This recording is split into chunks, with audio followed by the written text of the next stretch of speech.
Hello student, स्वागत है आपका अपना यूट्यूब चैनल GSCG संतोष में। और आज हम बात करते हैं हिस्ट्री की। हम लोग आज बात करेंगे हिस्ट्री की बात करते हैं हम लोग। और हिस्ट्री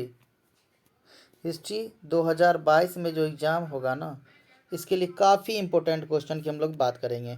हिस्ट्री 2022 के लिए हम लोग बात करते हैं, जो इम्पोर्टेंट क्वेश्चन की बात करते हैं। ठीक है, तो हम लोग चलिए शुरुआत करते हैं पहले क्वेश्चन की। हमारा आज का पहला क्वेश्चन है कि सिंधु सभ्यता का कौन सा स्थान मृतकों का टीला कहा जाता है। सिंधु सभ्यता का ऐसा कौन सा स्थान है जिसको हम लोग मृतकों का टीला कहते हैं ना। सिंधु घाटी सभ्यता के किस स्थान को मृतकों का टीला कहा जाता है? तो इसका सही आंसर होगा मोहनजोदड़ो। इसका सही आंसर क्या होगा? मोहनजोदड़ो को मृतकों का टीला कहा जाता है। टीला का मतलब ढेर होता है। ठीक है, चलिए दूसरा क्वेश्चन है, भारतीय पुरातत्व का पिता किसे कहा जाता है? तो कनिंघम को, अलेक्जेंडर कनिंघम। भारतीय पुरातत्व का पिता किसे कहा जाता है? अलेक्जेंडर कनिंघम को भारतीय पुरातत्व का पिता कहा जाता है। चलिए तो अगले क्वेश्चन की तरफ चलते हैं। तीसरे नंबर क्वेश्चन की तरफ चलते हैं। हमारा तीसरा नंबर क्वेश्चन है कि सिंधुवासी निम्न में से किस धातु का उपयोग नहीं करते थे? तो ये लोहा का उपयोग नहीं करते थे। सिंधु घाटी सभ्यता के लोगों को लोहा के बारे में कोई ज्ञान नहीं था। चलिए अगले क्वेश्चन की तरफ हम लोग चलते हैं।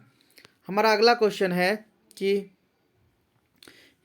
सिंधु सभ्यता में नर्तकी की मूर्ति कहाँ से मिली है? तो ये मोहनजोदड़ो से मिली है। सिंधु घाटी सभ्यता में जो नर्तकी की मूर्ति मिली है वो मोहनजोदड़ो से मिली है। तो चलिए अगले क्वेश्चन की तरफ हम लोग चलते हैं। अगला क्वेश्चन है कि किसने भारत में सर्वप्रथम स्वर्ण सिक्के जारी किए थे? तो हिंद यूनानी ने।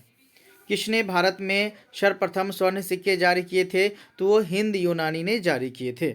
ठीक है, चलिए अगले क्वेश्चन की तरफ हम लोग चलेंगे। अगला क्वेश्चन है कि शक संवत का आरंभ किसने किया?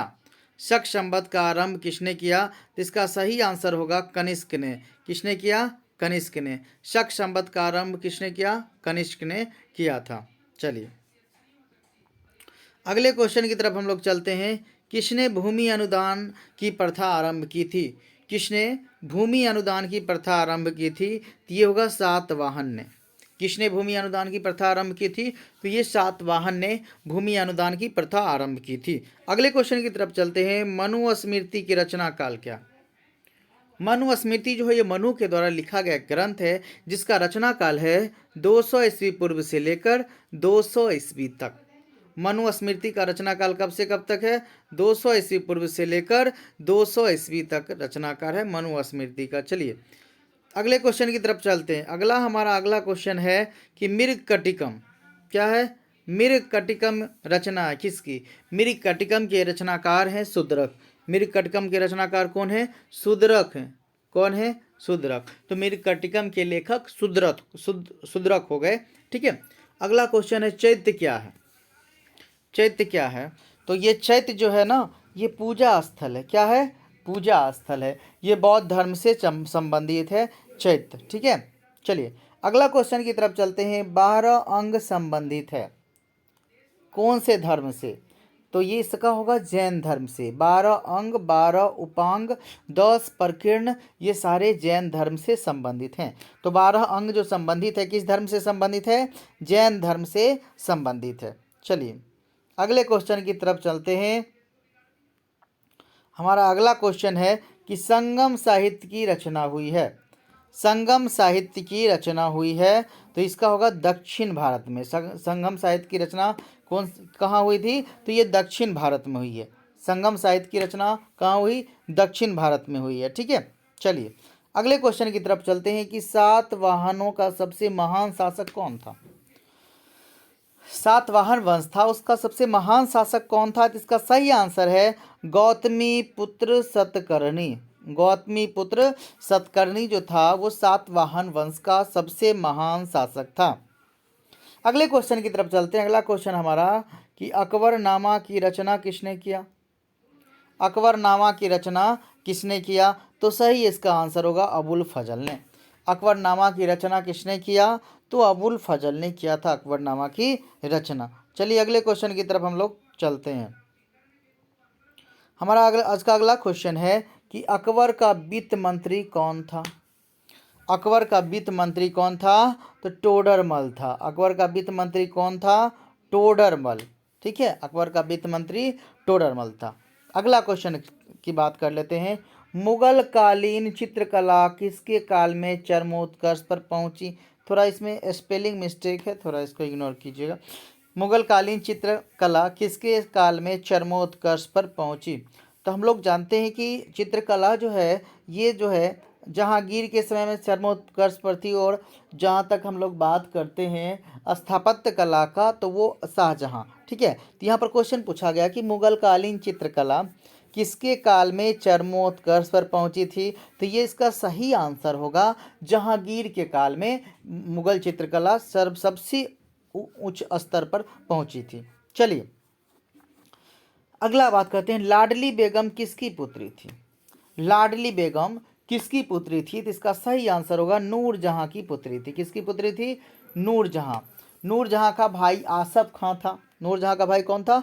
आसफ खां था। ठीक है, चलो अगले क्वेश्चन की तरफ हम लोग चलते हैं। हमारा आज का अगला क्वेश्चन है कि दिल्ली की बात कर लेते हैं थोड़ा सा। दिल्ली में चांदनी चौक का निर्माण किसने कराया?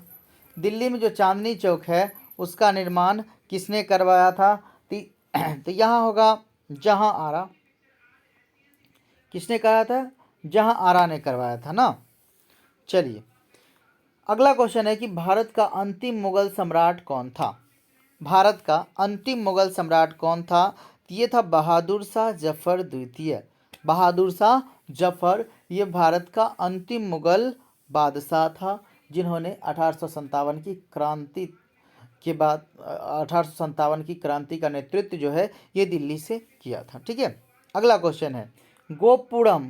गोपुरम से आप क्या समझते हैं? तो गोपुरम का मतलब होता है मंदिरों का प्रवेश द्वार। गोपुरम का क्या मतलब होता है? मंदिरों का प्रवेश द्वार। ठीक है, गोपुरम से आप क्या समझते हैं? तो गोपुरम का मतलब होता है मंदिरों का प्रवेश द्वार। अगले क्वेश्चन की तरफ हम लोग चलते हैं। अगला क्वेश्चन हमारा कि तेनालीराम का संबंध किस राजवंश से है?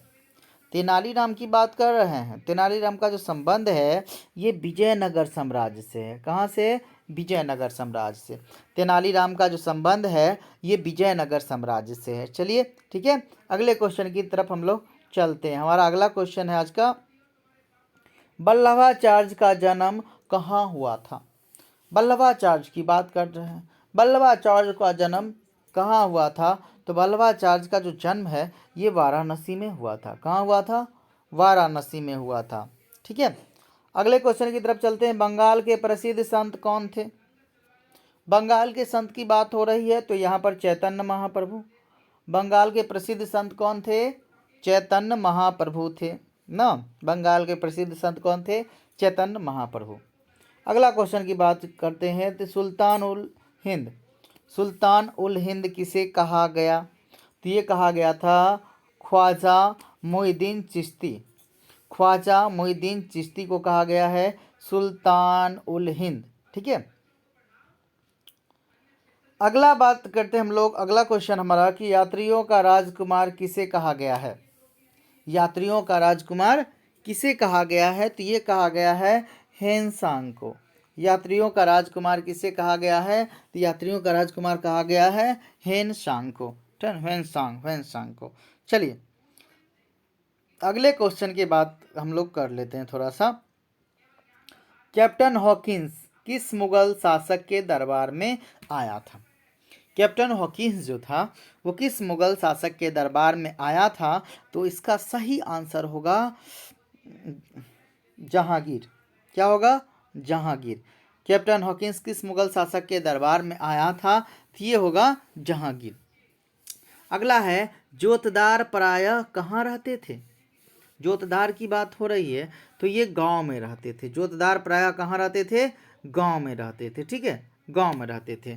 चलिए अगला है क्वेश्चन कि अस्थाई बंदोबस्त में भूमि का स्वामी किसे माना गया था?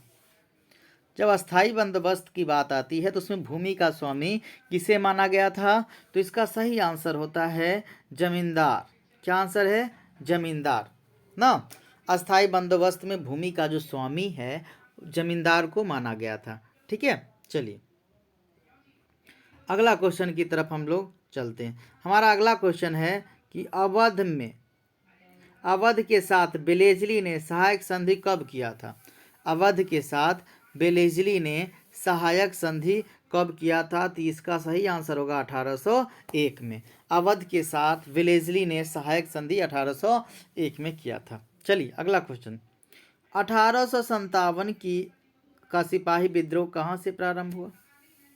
1857 का जो सिपाही विद्रोह था वो कहाँ से प्रारंभ हुआ था? तो इसका सही आंसर है मेरठ से। कहाँ से? मेरठ से। 1857 का जो सिपाही विद्रोह है ये मेरठ से प्रारंभ हुआ था। ठीक है, चलिए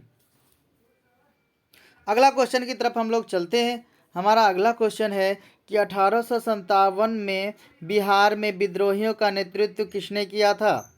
1857 में बिहार में विद्रोहियों का नेतृत्व किसने किया था? तो बिहार की अगर हम बात करते हैं ना तो वीर कुंवर सिंह। किसने किया था? वीर कुंवर सिंह ने किया था। ठीक है, चलिए अगले क्वेश्चन की तरफ हम लोग चलते हैं। अगला क्वेश्चन है कि पलासी किस राज्य में स्थित है?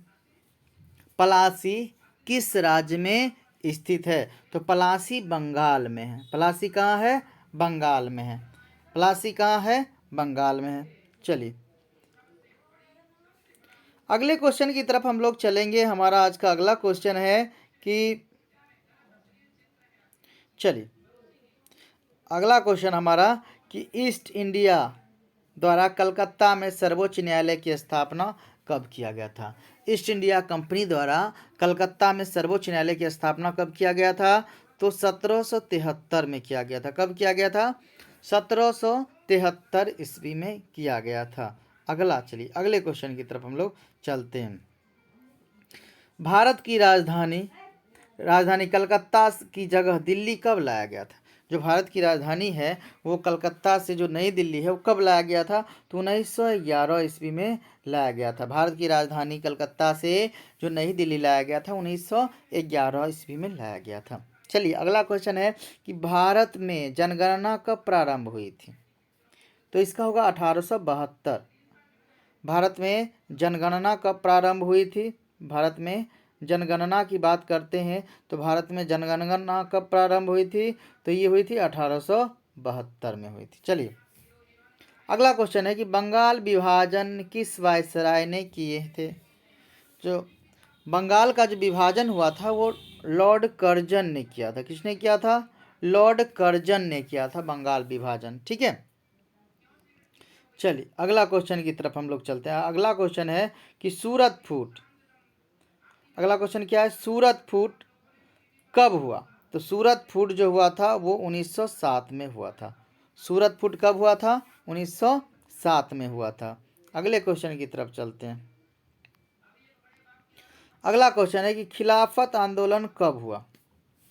खिलाफत आंदोलन कब हुआ? तो इसका सही आंसर होगा 1920 में। खिलाफत आंदोलन कब हुआ? 1920 में हुआ था। चलिए अगले क्वेश्चन की तरफ हम लोग चलते हैं। अगला क्वेश्चन हमारा है कि अगला क्वेश्चन है कि मुस्लिम लीग ने मुसलमानों के लिए पृथक राष्ट्र की मांग कब की थी? जो मुस्लिम लीग था वो मुस्लिम लीग ने मुसलमानों के लिए पृथक राष्ट्र की मांग कब की थी? तो ये 1940 में की थी। कब की थी?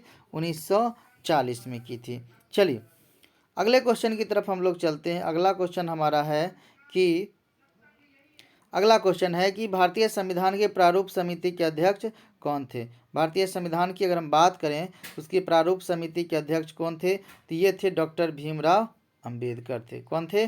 डॉक्टर भीमराव अंबेडकर संविधान के प्रारूप समिति के अध्यक्ष थे। तो ठीक है, आज का पहला सेट यही समाप्त हो रहा है। ठीक है, तो आगे और नेक्स्ट सेट आएंगे। ठीक है, बस आज के लिए इतना ही। धन्यवाद।